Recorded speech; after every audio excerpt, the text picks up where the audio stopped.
நடிகரும் தமிழக வெற்றி கழகத்தின் தலைவருமான விஜய் அவர்களுடைய பிறந்தநாள் இன்று. அவருடைய அரசியல் என்ன மாதிரியான ஒரு இடத்தை நோக்கி போகும்னு நினைக்கிறீங்க? விஜயை பொறுத்தவரையில் திரைப்பட புகழ் மட்டும் அவரது அரசியல் வெற்றிக்கு அது காரணமாக அமையாது என்பதுதான் என் கருத்து. இதற்கு முன்பும் கூட அவர் சில சமூக சிந்தனைகளை வெளிப்படுத்தியிருக்கிறார். அனிதா மரணத்துக்கு நேரடியாக சென்றார், கள்ளக்குறிச்சிக்கு நேரடியாக சென்றார்.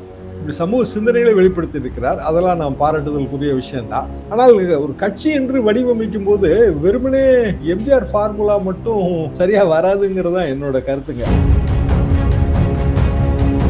கள்ளக்குறிச்சிக்கு விஜய் போறாரு, ஆறுதல் கூறுறாரு, பாராட்டுதலுக்குரிய விஷயம். ஆனா அவங்க உண்மையில என்ன எதிர்பார்த்திருப்பாங்க தெரியுமா? ஏதாவது நிவாரண உதவி எதிர்பார்ப்பாங்க. உதாரணமாக உயிரிழந்தவர்கள் 50 பேர், ஆளுக்கு 1 லட்சம் ரூபாய், 50 லட்சம் ரூபாய் அது கொடுத்துருக்கணும். அப்ப அந்த அட்வைஸ் ஏன் கொடுக்கல? விஜய்கிட்ட என்ன ஒரு 50 லட்சம் ரூபாய் கொடுக்க முடியாமலா இருப்பாரு? தீவிரமா 2026 தான் எங்களோட இலக்கு அப்படின்னா அவர் எதை நோக்கி நகரணும்னு நினைக்கிறீங்க? 2026 தான் அரசியல் இலக்குன்னா விக்கிரவாண்டி இடைத்தேர்தலில் போட்டிட்டு இருக்கணும். அதிமுகவே நழுவும் போது விஜய் அவர்கள் போட்டியிடாத அவர் ஒரு கரெக்டான முடிவா நம்ம புரிஞ்சுக்க முடியாதா? அதாவது ஆளுங்கட்சியை தோற்கடிப்பதற்கு ஆளுங்கட்சி வீரியமா இருக்கும் போதுதான் தோற்கடிக்கணும். திமுகவை எதிர்க்கிறதுக்கு இவர் தாங்க சரியான ஆள். விஜய் தான் சரியான ஆள். இவரை விட்டா திமுக யாராலையும் எதிர்க்க முடியாது. இப்ப தமிழக வெற்றி கழகம் முதல்ல பதிவாயிருச்சா? இது போன்று அரசியல் சார்ந்து எக்ஸ்க்ளூசிவான வீடியோக்களை தொடர்ந்து காண ஆகாயம் வாய்ஸ் சேனலை சப்ஸ்கிரைப் பண்ணுங்க. ஆகாயம் வாய்ஸ் நேயர்களுக்கு வணக்கம். இன்றைக்கு நம்மோடு நேர்காணலுக்காக மூத்த பத்திரிகையாளர் மற்றும் அரசியல் திறனாய்வாளர் திருமிகு தராசு ஷியாம் அவர்கள் நம்மோடு இணைந்திருக்கிறார். அவரோடு பேசலாம். சார் வணக்கம். வணக்கம் சிவா. நடிகரும் தமிழக வெற்றி கழகத்தின் தலைவருமான விஜய் அவர்களுடைய பிறந்தநாள் இன்று. முதல் முறையாக கள்ளக்குறிச்சிக்கு எதிராக அவருடைய அரசியல் பயணத்தை தொடங்கியிருக்கார் அப்படின்னு சொல்லலாம். அறிக்கையில் தமிழக அரசை தாக்கி விமர்சனத்தை சுட்டி காட்டி பேசியிருந்தார். அவருடைய அரசியல் என்ன மாதிரியான ஒரு இடத்தை நோக்கி போகும்னு நினைக்கிறீங்க? தமிழக அரசியல் அவருக்கான இடம் எப்படி இருக்குன்னு நினைக்கிறீங்க? திரு விஜய் அவர்களுக்கு எனது பிறந்தநாள் வாழ்த்துகள். எனது இனிய நண்பர் எஸ்.ஏ. சந்திரசேகர் அவர்களின் மகன். அவரோட எனக்கு பெரிய பரிச்சயம்லாம் கிடையாது, ஓரிரு முறை பார்த்திருக்கிறேன். சந்திரசேகர் அவர்கள் ரொம்ப நெருங்கியவர். அது போக அவரது திராவிட இயக்க அரசியல் கொள்கைகள், இப்படி பல சம்பவங்கள் இருக்கின்றன. விஜயை பொறுத்தவரையில் திரைப்பட புகழ் மட்டும் அவரது அரசியல் வெற்றிக்கு அது காரணமாக அமையாது என்பதுதான் என் கருத்து. இதற்கு முன்பும் கூட அவர் சில சமூக சிந்தனைகளை வெளிப்படுத்தியிருக்கிறார். அனிதா மரணத்துக்கு நேரடியாக சென்றார், கள்ளக்குறிச்சிக்கு நேரடியாக சென்றார். இப்படி சமூக சிந்தனைகளை வெளிப்படுத்தியிருக்கிறார். அதெல்லாம் நாம் பாராட்டுதலுக்குரிய விஷயம்தான். ஆனால் ஒரு கட்சி என்று வடிவமைக்கும் போது வெறுமனே எம்ஜிஆர் ஃபார்முலா மட்டும் சரியா வராதுங்கிறதா என்னோட கருத்துங்க. நாங்க எம்ஜிஆர் மன்றத்திலேருந்து வந்தவங்க தான். எம்ஜிஆர் மன்றத்தோட அடிப்படை என்னன்னா காங்கிரஸ் எதிர்ப்பு, அன்றைக்கு மிக புதுமையாக இருந்த திராவிட இயக்க சிந்தனைகள். நீங்க சாதாரண எம்ஜிஆர் மன்றம் ஊர்ல எப்படி இருக்குன்னா ஒரு சின்ன ஒரு கடைய மாதிரியான பகுதியை வாடகைக்கு எடுத்து உள்ள நிறைய படிப்பகங்கள் மாதிரி நிறைய பத்திரிகைகள் போட்டு வச்சிருப்பாங்க, புத்தகங்கள் இருக்கும். இயல்பாக ஒரு 10th கீழே இருக்கிறவங்க, அப்புறம் கொஞ்சம் ஏன்னா அப்போ ஸ்கூலுங்கிறது வெறும் எஸ்எல்சி தாங்க, 11th இப்போ இருக்கிற +1 அதான் ஸ்கூல் லைஃபு. சின்ன ஊர்களில் வேற அதை தாண்டி பெரிய படிப்புக்கெல்லாம் வாய்ப்பே கிடையாது. காலேஜெல்லாம் பக்கத்துக்கு காலேஜுங்கிறதே ஒரு 50 கிலோமீட்டர் தள்ளி தான். எனவே ஒன்று ஸ்கூல் முடிச்சிருப்பாங்க, இல்லை ஸ்கூல் படிச்சுக்கிட்டு இருப்பாங்க. அப்படி இல்லை அப்படின்னா அதோட படிப்பை இடைநிற்றல் பண்ணிட்டு ஏதாவது ஒரு வகையில் ஊரில் வேலை பார்த்துட்டு இருப்பாங்க, விவசாயமோ ஏதோ ஒன்று. இவங்க தான் அந்த மன்றங்களில் இருந்தாங்க.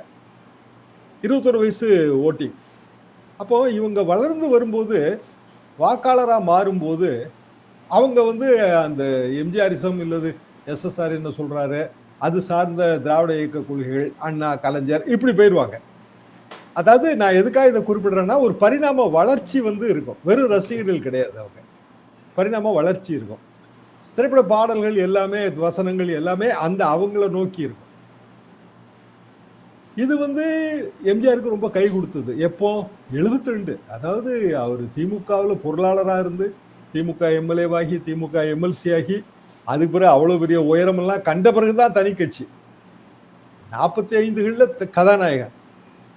எங்களோட மன்ற காலகட்டங்கிறது 57லேருந்து 60க்குள்ள மன்ற காலகட்டம் எல்லாமே ரொம்ப தீவிரமாயிருச்சு. 57 திமுக 15 எம்எல்ஏ, 62 50 எம்எல்ஏ. ஸோ மன்றமும் தீவிரமாயிருச்சு. எல்லா மன்றமும் ஒரு பூத் கமிட்டி மாதிரி கடுமையாக வந்து ஊருக்குள்ள சின்ன ஊர்ல யார் யார் என்னென்ன வாக்காளர், அவங்க மைண்ட் என்ன, அவங்களோட கஷ்ட நஷ்டம் என்ன, அவங்களுக்கு ஏதாவது வேலை முடிச்சு கொடுக்கறது, இப்படியான பணிகள் எல்லாம் தொடர்ந்து ஈடுபடுவாங்க. இரவு நேரம் ரோந்து வருவாங்க, நாடகங்கள் போடுவோம். அந்த செட்டப் வந்து இப்போ விஜயோ இல்லை யாருக்குமே கிடையாது என்பதுதாங்க என் கருத்து. அப்போ வெறும் திரைப்படம் ரசிகர்களை நம்பி மட்டும் அரசியல் வெற்றியை அடைய முடியுமா விஜய் என்றால் முடியாது. இப்போ அவர் வந்து தீவிரமாக 2026 தான் எங்களோட இலக்கு அப்படின்னா அவர் எதை நோக்கி நகரணும்னு நினைக்கிறீங்க? இப்போது கள்ளக்குறிச்சி விஷயத்துக்கு வெளிப்படையாக வாய்ஸ் அவுட் பண்ணியிருக்காரு.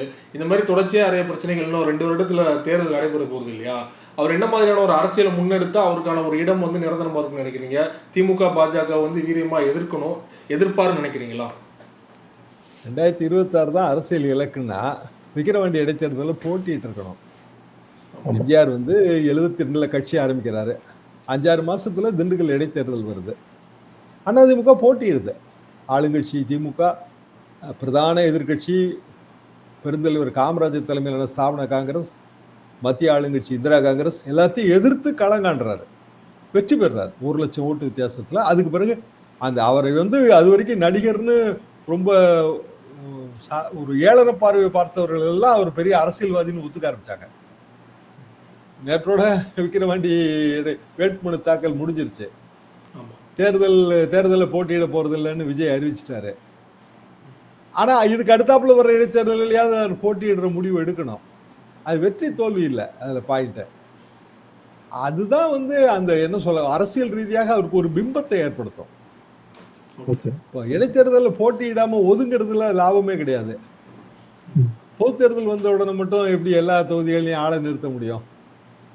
சரி, உங்களுக்கே தெரியும் ஒரு எம்எல்ஏ கான்ஸ்டிடியூன்சில எத்தனை பூத் இருக்கும், அத்தனை பூத்துக்கான கமிட்டி நம்ம போட்டாகணும், அதுக்கான பயிற்சி வேணும். வெறும் மெம்பர் போட்டு பிரயோஜனம் இல்லைங்க. ஒரு சின்ன குறுக்கீடு சார், நீங்க வந்து இடைத்தேர்தலே வந்து போட்டியிடணும்னு சொன்னீங்க இல்லையா? அதிமுகவே வந்து போட்டியிட மறுத்து இருக்குது. அதுக்கு வந்து காரணம் திமுகவோட அசுர பலம், காசு கொடுத்து எப்படினாலும் வந்து ஜெயிக்கணும் தான் முனைவாங்க. கடந்த இடைத்தேர்தல்லாம் பார்த்துருக்கோம், ஈரோடு இடைத்தேர்தலில் எந்த மாதிரி சுச்சுவேஷன் இருந்தது அப்படின்னு அதிமுகவே நழுவும் போது விஜய் அவர்கள் போட்டியிடாத வந்து அவர் ஒரு கரெக்டான முடிவாக நம்ம புரிஞ்சுக்க முடியாதா? திமுகவோட அசுர பலம் திண்டுக்கல் இடைத்தேர்தலில் இல்லையாகும். ஆளுங்கட்சி தானே. கலைஞருக்கு எவ்வளோ வயசு குறைவாக இருந்திருக்கும். 69ல் முதலமைச்சர் ஆகிறாரு. 71ல் 184 சீட்டு, 73ல் திண்டுக்கல் இடைத்தேர்தல். எந்த அளவுக்கு வீரியமா பணியாற்றியிருப்பாங்க. புது சின்னம், ரெட்டையில சின்னம். அது உதயசூரியன் ரொம்ப ஏகப்பட்ட தடவை நின்று வெற்றி பெற்ற சின்னம். அதாவது ஆளுங்கட்சியை தோற்கடிப்பதற்கு ஆளுங்கட்சி வீரியமா இருக்கும்போது தான் தோற்கடிக்கணும். ஃபார் எக்ஸாம்பிள் உத்தரப்பிரதேசத்துல போன வருஷம் கொஞ்சம் ஒரு 12-15 மாசத்துக்கு முன்னாடி இடைத்தேர்தல் நடந்துச்சு. இடைத்தேர்தல் நடக்கும்போது யோகி ஆதித்யநாத் முதலமைச்சர், பிஜேபியோட எல்லா பெரிய தலைகளும் அந்த இடைத்தேர்தலை அவங்க பிரச்சாரம் பண்ணாங்க. வெற்றி பெற்றது சமாஜ்வாதி காங்கிரஸ் கூட்டணி. அதை வைத்து தான் நம்ம கால்குலேஷனே போட்டோம். உத்தரப்பிரதேசத்துல பெரிய அளவுக்கு பிஜேபிக்கு தோல்வி ஏற்படுங்கிற கால்குலேஷனை அதை பேஸ் பண்ணது. அப்ப எப்படி ஜெயிச்சுது? எப்படி ஜெயிச்சதுன்னா அந்த களத்தில் இருக்கிற அரசியல் நிகழ்வு. இப்போ இன்னைக்கு ஒரு கள்ளக்குறிச்சி இன்சிடென்ட் ஆயிருக்கு, ரைட்டா? இதுல வந்து ஆளுங்கட்சிக்கு கெட்ட பேர், அதுல மாற்றுக்கிறதே இருக்க முடியாது. இப்போ இதோட இந்த நிலவரம் வந்து குறைந்தபட்ச ஓட்டுகள்லையாவது விக்கிரவாண்டியில் பிரதிபலிக்க தானே செய்யும். இது ஒரு அட்வான்டேஜ் இல்லையா? அப்ப திண்டுக்கல் தேர்தல் நடக்கும்போது நாங்கெல்லாம் திண்டுக்கல்ல இருக்கோங்க. வத்தலகுண்டு ஆர்வம் கொலை, வத்தலகுண்டு ஆர்வம் கொலையை மட்டுமே ஒரு 30,000-40,000 ஓட்டை மாற்றிருக்கோம். அதிமுகவுக்கு முதல் தியாகி அவர் தான். எதுக்காக நான் சொல்றேன் அப்படின்னா, நீங்க அரசியல்ல இறங்குறதுன்னு முடிவு பண்ணிட்டீங்களா, கால நேரம்லாம் பார்க்கக்கூடாது, களத்துல குதிக்கணும். ஒண்ணு, எல்லா பிரச்சனைகளுக்கும் உங்ககிட்ட கருத்து இருக்கணும். அந்த கருத்து வந்து இப்படியும் அப்படியுமா இருக்கக்கூடாது. அந்த கருத்துல நீங்க யாரை எதிர்க்க போறீங்களோ அவங்களுக்கு எதிராக துல்லியமாக நீங்க வந்து கருத்து சொல்லணும். ஏனென்றால் உங்கள் ஆதரவு ஓட்டை மட்டும் வச்சு நீங்க ஜெயிக்க முடியாது. இன்னொருத்தரோட எதிர்ப்பு ஓட்டை நீங்க இழுத்து தான் ஜெயிக்க முடியும். அடிப்படை சூத்திரம் இதுதான். நமக்கு ஆதரவு இருக்குங்க, 100க்கு 10 பேர் நமக்கு ஆதரவு, ரைட்டு. 10 பேரை வச்சு ஜெயிக்க முடியுமானா முடியாது. அப்போ இன்னொரு 25 ஓட்டு வேணும். இந்த 25 ஓட்டு எங்கே இருக்கும்? திமுக எதிர்ப்பு ஓட்டு பிஜேபிகிட்ட இருக்கும், அதிமுககிட்ட இருக்கும், பிற கட்சிகள்கிட்ட இருக்கும். அதை இழுக்கணும்ல நீங்க. இல்லை திமுகவை எதிர்க்கிறதுக்கு இவர் தாங்க சரியான ஆள், விஜய் தான் சரியான ஆள். இவரை விட்டா திமுக யாராலையும் எதிர்க்க முடியாது அப்படி உணர்வு வந்ததுனால தானே எம்ஜிஆர் வந்து ஜெயிச்சாரு. திமுக இருந்து வந்தவர் தானே அவரு. ஆனாலும் திமுக ஆட்சியை வீழ்த்த வேண்டும் என்று மக்கள் நினைக்கும் போது எம்ஜிஆருக்கு ஆதரவு கொடுத்தாங்கல்ல. பெண்கள்லாம் ரெட்டையிலைய பறிச்சு தலையில சொருகிட்டு போவாங்க திண்டுக்கல்ல. இப்போ தமிழக வெற்றி கழகம் வந்து முதல்ல பதிவாயிருச்சா அதுவும் எனக்கு தெரியல. ஏன்னா பதிவு பண்ண இது பண்ண டெல்லிலாம் போனாங்க சார். பேப்பர் தான் கொடுத்துருக்காங்கன்னு நினைக்கிறேன். ஆமா. பதிவாகணும். அது ஒரு ப்ராசஸ். என்ன காரணம்னா பேப்பர்ல எல்லாம் விளம்பரம் போடுறோம். விளம்பரம் போட்டா அப்ஜெக்ஷன் தெரிவிக்கலாம். தமிழக வெற்றி கழகத்துக்கு முதல் அப்ஜெக்ஷன் யார் தெரிவிப்பான்னு நினைக்கிறீங்க? வேல்முருகன். தமிழக வாழ்வு டிவிக்கு ஆட்டோமேட்டிக்கா தெரிவிப்பாங்க. அது எப்படி தெரிவிக்காம இருப்பாங்க? Long process. எதுக்காக நான் சொல்ல வரேன் அப்படின்னா, விஜய்ங்கிறவரு ஓகேங்க, நம்ம அருமை நண்பரின் மகன். அதை பற்றி எனக்கு உள்ள அரசியலுக்கு யார் வேணாலும் வரலாம். அதெல்லாம் நம்ம வரவேற்க தான் செய்யணும். 1000 பூக்கள் மலரட்டும்னு ஆசை தூக்கியே சொல்றாரு. ஆனா விஜய் வெற்றிக்கான சூத்திரத்தை கற்றுக்கொள்வதற்கு அவர் கூட இருக்கிற அந்த டீம், நமக்கு அந்த டீம் யாருன்னு தெரியாதுங்க. ஆனா அந்த டீமோட ஆலோசனைகள்னு ஒண்ணு இருக்கும்ல, அதை நம்ம வந்து களத்துல பார்க்கிறோம். கள்ளக்குறிச்சிக்கு விஜய் போறாரு, ஆறுதல் கூறுறாரு, பாராட்டுதலுக்குரிய விஷயம். ஆனா அவங்க உண்மையிலே என்ன எதிர்பார்த்திருப்பாங்க தெரியுமா?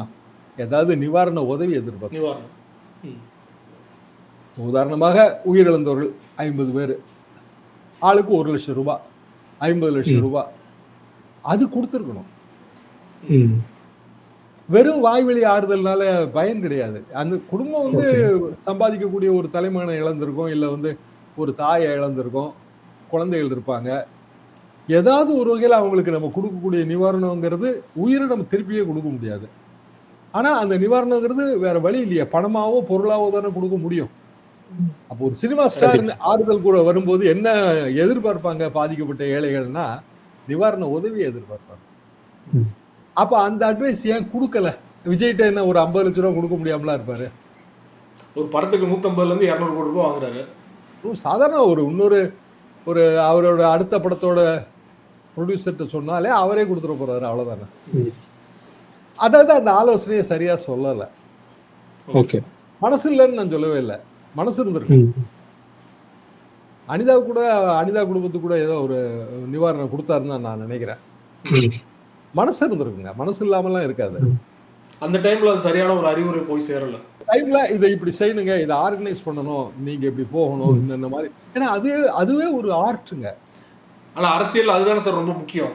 ரொம்ப முக்கியம். அது அரசியல்ல ரொம்ப முக்கியம். அந்த இடத்துல ஃபெயிலியர் தான் நான் நினைக்கிறேன். அப்போ அந்த டீமை பத்தி எனக்கு என்னோட அபிப்பிராயத்துல அந்த டீமுக்கு என்னால மார்க் போட முடியல. ஓகே, தவறுல இருந்து திருத்திக்கிறார் அப்படிங்கறத நம்ம அடுத்தடுத்த அவருடைய நடைமுறையில தான் நம்ம தெரிஞ்சுக்க முடியும். கண்டிப்பாக.